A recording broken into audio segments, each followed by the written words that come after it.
আসসালামু আলাইকুম। সংবাদে আপনাদের সবাইকে স্বাগত জানাচ্ছি। আমি ফিরোজ তোহা। শুরুতেই আরবে কেবলস সংবাদ শিরোনাম জানিয়ে দেব এই মুহূর্তে হাতে পাওয়া সর্বশেষ গুরুত্বপূর্ণ আপডেট বাংলা সংবাদ। শুরুতেই থাকছে জাতীয়তাবাদী যুবদলের আংশিক কেন্দ্রীয় কমিটি ঘোষণা করা হয়েছে। আব্দুল মোনায়েম মুন্নাকে সভাপতি এবং নুরুল ইসলাম নয়নকে সাধারণ সম্পাদক করে আংশিক কমিটি ঘোষণা করা হয়েছে। মঙ্গলবার দলের সিনিয়র যুগ্ম মহাসচিব অ্যাডভোকেট রুহুল কবির রিজভী স্বাক্ষরিত এক বিজ্ঞপ্তির মাধ্যমে এই কমিটি ঘোষণা করা হয়। এবারে জানাবো বাংলাদেশিদের কিডনি খুলে বিক্রি, দিল্লিতে নারী চিকিৎসক গ্রেপ্তার। বাংলাদেশ ও ভারতের মধ্যে সক্রিয় কিডনি পাচার চক্রের সঙ্গে সংশ্লিষ্টতার অভিযোগে দিল্লির ইন্দ্রপ্রস্থ অ্যাপোলো হাসপাতালের এক নারী চিকিৎসককে গ্রেপ্তার করেছে পুলিশ।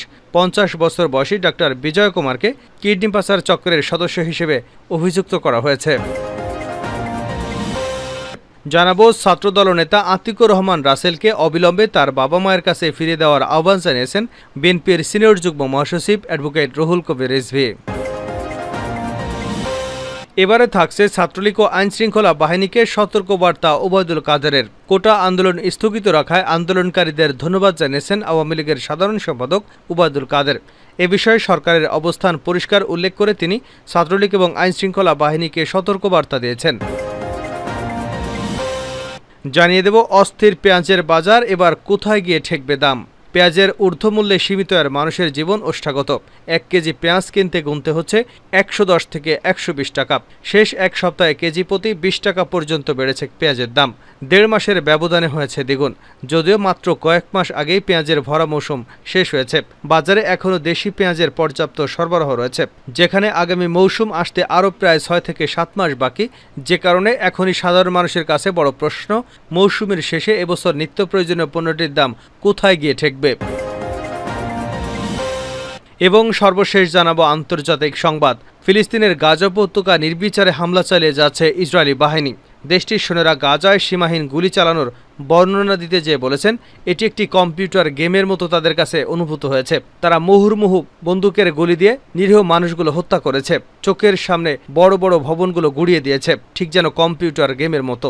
যখন ইসরায়েলি সেনারা ফিলিস্তিনিদের নির্বিচারে হত্যা করছে, বসতিগুলো গুড়িয়ে দিচ্ছে, তখন নির্বাক পুরো বিশ্ব তাকিয়ে তাকিয়ে দেখছে, কারো যেন কিচ্ছু বলার নেই। এতক্ষণ শিরোনাম শুনছিলেন, এবার বিস্তারিত। প্রিয় দর্শক, আপনি যদি এই চ্যানেলে নতুন হয়ে থাকেন, ভিডিওটি দেখতে দেখতে চ্যানেলটি সাবস্ক্রাইব করে আমাদের সঙ্গেই থাকুন। আর এই ভিডিও সম্পর্কে আপনি আপনার মূল্যবান মতামতটি কমেন্ট বক্সে জানিয়ে দিন। আর হ্যাঁ প্রিয় দর্শক, জানিয়ে দিন ভিডিওটি কোথা থেকে দেখছেন। যুবদলের কেন্দ্রীয় কমিটি ঘোষণা। জাতীয়তাবাদী যুবদলের আংশিক কেন্দ্রীয় কমিটি ঘোষণা করা হয়েছে। আব্দুল মোনায়েম মুন্নাকে সভাপতি এবং নুরুল ইসলাম নয়নকে সাধারণ সম্পাদক করে আংশিক কমিটি ঘোষণা করা হয়েছে। মঙ্গলবার সিনিয়র যুগ্ম মহাসচিব অ্যাডভোকেট রুহুল কবির রিজভীর স্বাক্ষরিত এক বিজ্ঞপ্তিতে কমিটি ঘোষণা করা হয়। বিএনপির সংবাদ বিজ্ঞপ্তিতে বলা হয়, দলের ভারপ্রাপ্ত চেয়ারম্যান তারেক রহমানের নির্দেশক্রমে বিএনপির সিনিয়র যুগ্ম মহাসচিব এ কমিটির অনুমোদন দিয়েছেন। উক্ত আংশিক কেন্দ্রীয় কমিটির নেতৃবৃন্দের নাম এবং পদবি উল্লেখ করা হলো। আব্দুল মোনায়েম মুন্না সভাপতি, রেজাউল করিম পল সিনিয়র সহসভাপতি, নুরুল ইসলাম নয়ন সাধারণ সম্পাদক, বিলাল হোসেন তারেক ১ নং যুগ্ম সাধারণ সম্পাদক, কামরুজ্জামান জুয়েল সাংগঠনিক সম্পাদক, নুরুল ইসলাম সোহেল দপ্তর সম্পাদক। পরবর্তীতে বাংলাদেশের জাতীয়তাবাদী যুবদলের পূর্ণাঙ্গ ও কেন্দ্রীয় কমিটি ঘোষিত হবে। বাংলাদেশিদের কিডনি খুলে বিক্রি, দিল্লিতে নারী চিকিৎসক গ্রেপ্তার। বাংলাদেশ ও ভারতের মধ্যে সক্রিয় কিডনি পাচার চক্রের সঙ্গে সংশ্লিষ্টতার অভিযোগে দিল্লির ইন্দ্রপ্রস্থ অ্যাপোলো হাসপাতালের এক নারী চিকিৎসককে গ্রেপ্তার করেছে পুলিশ। ৫০ বছর বয়সী ডাক্তার বিজয় কুমারকে কিডনি পাচার চক্রের সদস্য হিসেবে অভিযুক্ত করা হয়েছে। প্রাথমিক তদন্তে জানা গেছে, ডাক্তার বিজয় কুমার দিল্লির উপকণ্ঠে অবস্থিত নয়ডা উপশহরে যথার্থ নামে একটি হাসপাতালে অন্তত ১৫ থেকে ১৬ জন ব্যক্তির কিডনি অপারেশন করেছেন। অপারেশনগুলো মূলত বাংলাদেশের দরিদ্র নাগরিকদের কিডনি অপসারণের জন্য করা হয়েছে। এই অপারেশনগুলো ২০০১ থেকে ২০২৩ সালের মধ্যে করা হয়েছে। পুলিশ জানিয়েছে, এই পাচার চক্র দরিদ্র বাংলাদেশিদের অর্থের লোভ দেখিয়ে দিল্লির আশপাশের হাসপাতালে নিয়ে আসতেন। সেখানে চক্রের সঙ্গে জড়িত চিকিৎসকরা তাদের কিডনি খুলে নিতেন। ডাক্তার বিজয় কুমার যে চক্রটির সঙ্গে যুক্ত ছিলেন সেই চক্রের অধিকাংশ সদস্য বাংলাদেশি নাগরিক। গত মাসে দিল্লি পুলিশ এ চক্রের ৩ বাংলাদেশি সদস্যকে গ্রেপ্তার করে। বিশ্বের অধিকাংশ দেশের মতো ভারতেও অর্থের বিনিময়ে অঙ্গ প্রত্যঙ্গ বিক্রি করা শাস্তিযোগ্য অপরাধ। তবে স্বেচ্ছায় অঙ্গদানের ক্ষেত্রে আইনগত অনুমতি রয়েছে। কিন্তু এই কিডনি পাচার চক্রটি ভুয়া নথি তৈরি করে সেই নথি বাংলাদেশ হাইকমিশনে জমা দিয়ে অপারেশন পরিচালনা করত। পুলিশ এসব ভুয়া নথি উদ্ধার করেছে। ডাক্তার বিজয় কুমার প্রায় ১৫ বছর আগে ইন্দ্রপ্রস্থ অ্যাপোলো হাসপাতালে জুনিয়র ডাক্তার হিসেবে যোগ দেন। বর্তমানে তিনি সেখানে জ্যেষ্ঠ উপদেষ্টা এবং কিডনি প্রতিস্থাপন সার্জন হিসেবেও কাজ করেন। নয়ডার যথার্থ হাসপাতালেও ভিজিটিং কনসালটেন্ট হিসেবে কর্মরত ছিলেন তিনি। হাসপাতালের অতিরিক্ত মেডিকেল সুপারিনটেন্ডেন্ট সুনীল বালিয়ান জানান, ডক্টর বিজয় যে ব্যক্তিদের কিডনি অপারেশন করেছেন তারা কেউই হাসপাতালে নিবন্ধিত রোগী ছিলেন না। তারা সুপারিশের ভিত্তিতেই তারা এখানে ভর্তি হয়েছিলেন।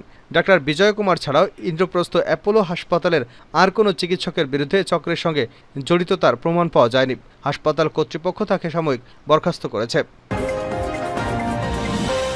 ছাত্রদল নেতা রাসেলকে বাবা মায়ের কাছে ফিরিয়ে দেওয়ার আহ্বান রিজভির। ছাত্রদলের নেতা আতিকুর রহমান রাসেলকে অবিলম্বে তার বাবা মায়ের কাছে ফিরে দেওয়ার আহ্বান জানিয়েছেন বিএনপির সিনিয়র যুগ্ম মহাসচিব অ্যাডভোকেট রুহুল কবির রিজভী। মঙ্গলবার রাজধানীর নয়াপল্টনে বিএনপির কেন্দ্রীয় কার্যালয়ে এক জরুরি সংবাদ সম্মেলনে এই আহ্বান জানান তিনি। রিজভী বলেন, গত ১ জুলাই তাকে গোয়েন্দা পুলিশ পরিচয়ে তুলে নেওয়া হয়েছে। ৮ দিন অতিবাহিত হলেও এখনও তাকে পরিবারের কাছে ফিরিয়ে দেওয়া হয়নি বা আদালতে হস্তান্তর করা হয়নি। ফলে পরিবার, তার বাবা, তার মা, তার আত্মীয় স্বজন এবং দলের নেতাকর্মীদের প্রত্যেককে গভীরভাবে উৎকণ্ঠার মধ্যে থাকতে হয়েছে। বাবা মায়ের যে আকুতি তা ভাষায় বর্ণনা করার মতো নয়। তাকে আইনশৃঙ্খলা বাহিনী যে তুলে নিয়ে গেছে তা অনেকেই দেখেছেন এবং সেই গোয়েন্দা হেফাজতে রয়েছে।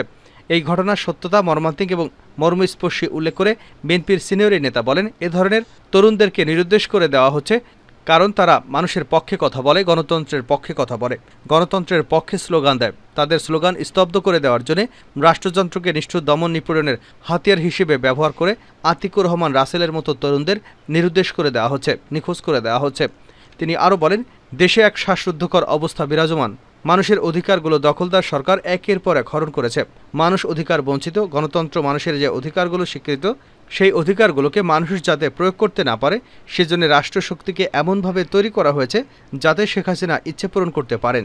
এই বাংলাদেশে তার বিরুদ্ধে যেন কেউ কথা বলতে না পারে, তার বিরুদ্ধে কেউ যেন মিছিল না করতে পারে, দেশে কেউ যেন সমাবেশ করতে না পারে। বাংলাদেশের সংবিধান কাটাছেঁড়া করার পরও গণতন্ত্রের যে অধিকারগুলো আছে সেই অধিকারগুলো সরকারি যন্ত্র দিয়ে নানাভাবে দমন করা হয়েছে। এই দমন পৈশাচিক, এ দমন নিষ্ঠুর, এ দমন রক্তাক্ত। তিনি বলেন, দিন যত যাচ্ছে ততই একের পর এক সরকারের কুকীর্তি বেরিয়ে আসছে। শেখ হাসিনা যাদেরকে দিয়ে বিরোধী দল দমন করছেন তারা এদেশের জনগণের সম্পদ লুটপাট করে বিদেশে টাকা পাচার করেছে, দেশের মধ্যেও অঢেল সম্পদের মালিক হয়েছে। নবাবদেরও এত সম্পদ ছিল না। বিএনপির নেতা বলেন, লুটপাট আর দুর্নীতির কারণে দেশের আর্থিক অবস্থা ভেঙে পড়েছে, রাজকোষ শূন্য হয়ে গেছে। দেশটা ৩ মাস যে চলবে সেই প্রয়োজনীয় অর্থ এখন ব্যাংকে নেই। যারা ঋণখেলাপি হয়েছেন ১,৯৯,০০০ কোটি টাকা তাদেরকে নিয়ম করে মওকুফ করে দেওয়া হয়েছে। যারা লুটপাট করেছে, টাকা পাচার করেছে, তারা সবাই ক্ষমতাসীনদের ঘনিষ্ঠ লোক। কোটা ইস্যু, ছাত্রলীগ ও আইনশৃঙ্খলা বাহিনীকে সতর্কবার্তা ওবায়দুল কাদেরের। কোটা আন্দোলন স্থগিত রাখায় আন্দোলনকারীদের ধন্যবাদ জানিয়েছেন আওয়ামী লীগের সাধারণ সম্পাদক ওবায়দুল কাদের। এ বিষয়ে সরকারের অবস্থান পরিষ্কার উল্লেখ করে তিনি ছাত্রলীগ এবং আইনশৃঙ্খলা বাহিনীকে সতর্ক করে দিয়ে বলেছেন, মঙ্গলবার ৯ জুলাই রাজধানীর বঙ্গবন্ধু অ্যাভিনিউয়ে দলের কেন্দ্রীয় কার্যালয়ে যৌথ সভায় কাদের এসব কথা বলেন। কোটা ও পেনশন নিয়ে আন্দোলন চলছে উল্লেখ করে আওয়ামী লীগের সাধারণ সম্পাদক বলেন, এই ২ কর্মসূচি সতর্কভাবে পর্যবেক্ষণ করছে সরকার। আজ কোটা আন্দোলন স্থগিত রাখায় ধন্যবাদ জানাই। শুনেছি উচ্চ আদালতে আইনজীবী নিয়োগ দেওয়া হয়েছে, এটা যৌক্তিক সিদ্ধান্ত। আদালত একটা বাস্তবসম্মত সিদ্ধান্ত নেবেন বলে আশা করি। সে পর্যন্ত সবাইকে ধৈর্য ধরার অনুরোধ করেছেন তিনি। ২টা আন্দোলনই অরাজনৈতিক আন্দোলনে বিএনপি এবং সমমনাদের সমর্থনের বিষয়ে ভাবতে হবে আওয়ামী লীগকে। নিজেরা আন্দোলন করতে পারে না বিএনপি, কোনো অশুভ শক্তি যেন কাজ করতে না পারে সেদিকে সতর্ক থাকতে হবে।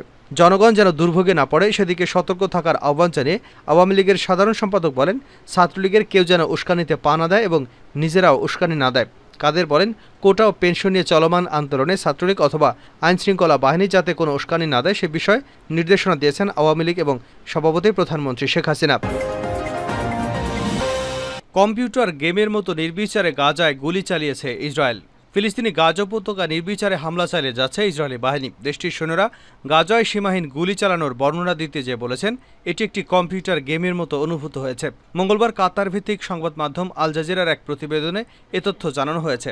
প্রতিবেদনে বলা হয়, ইসরায়েলের 972 ম্যাগাজিনে প্রকাশিত একটি নিবন্ধে 6 ইসরায়েলি সেনা সদস্য গাজায় তাদের আগে গুলি করো পরে প্রশ্ন নীতির বর্ণনা করেছেন। এক ইসরায়েলি সেনা সদস্য একটি অপারেশনে কাজ করার অভিজ্ঞতার বর্ণনা করে ম্যাগাজিনকে বলেছেন, এটি একটি কম্পিউটার গেমের মতো অনুভূত হয়েছিল।